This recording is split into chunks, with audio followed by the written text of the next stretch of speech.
Bismillahirrahmanirrahim. Assalamu alaikum dear students. My name is Aisha Salim. I hope you all are fine and doing well. Today we are going to continue our chapter number 3 that is about ecology. So in today's lesson, that is lecture number 7, we will discuss the topic of ecological relationships. आज के lecture के अंदर हम अपने previous essay को discuss करेंगे जिसमें हमने अपने previous relations को discuss किया था that are about predation, symbiosis and parasitism. तो आज के लेक्चर के अंदर हम अपने रिमेनिंग रिलेशन को डिस्कस करेंगे that is about competition. So dear students, quickly tell me that what do you know about the term of competition. Very good. So dear students, अपने लेक्चर को फर्दर प्रोसीड करते हैं. हमारे पास we can define the term competition as a relation between the members of same or different species.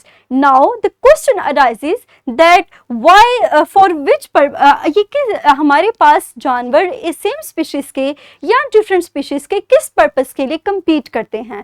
तो the answer is they compete for food, for shelter, for mates and also for space. तो हमारे पास animals compete करेंगे इन चारों चीज़ों के लिए. हमने competition को डिफाइन किया है 2 कैटेगरीज के अंदर. फर्स्ट वन है हमारे पास intraspecific, that the competition that is among the members of same species. But the second type is interspecific in which is a competition among the members of different species. So dear students, अगर now I will ask a question from you that there is a squirrel और हमारे पास 2 predators हैं. First one is the hawk and the fox.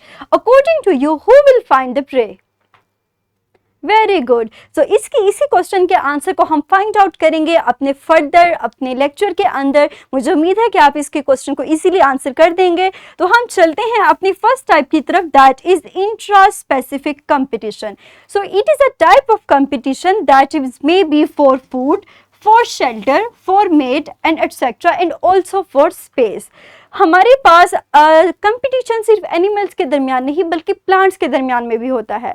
तो ऐसे plants जो कि tall plants के नीचे ग्रो करते हैं वो अपने लीव्स को वाइडर कर लेते हैं ताकि मैक्सिमम अमाउंट ऑफ सनलाइट को एब्सॉर्ब किया जा सके और जो उनकी ग्रोथ के लिए ज़रूरी होता है.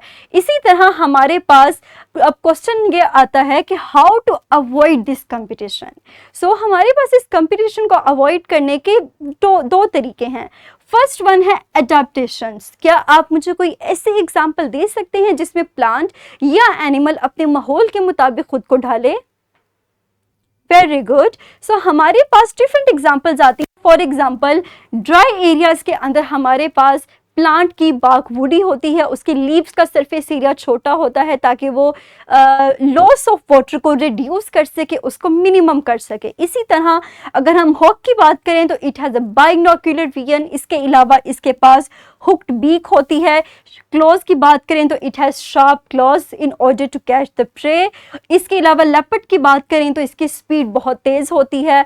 अगर हम नेक्स्ट एनिमल की बात करें तो ये अपने कलर को चेंज कर सकता है अलोंग विद इट्स सराउंडिंग. और इसी तरह कुछ प्लांट्स हमारे पास ऐसे होते हैं that has a wider root system in order to absorb maximum amount of water. तो ये तमाम एडेप्टेशंस हैं जो प्लांट्स या एनिमल्स अपने माहौल के अकॉर्डिंग करते हैं. नेक्स्ट अगर हम देखें तो हमारे पास सेकेंड स्टेप आता है माइग्रेशन का. बहुत से जानदार इंक्लूडिंग लैंड एनिमल्स और हमारे पास बर्ड्स वगैरह, for example like wildebeest, they migrate from one place to another in search of food and shelter. इसके अलावा कुछ बर्ड्स भी ऐसे हैं हमारे पास जो कि अपने एक इलाके से दूसरे इलाके पे माइग्रेट करते हैं इन ऑर्डर टू सर्वाइव.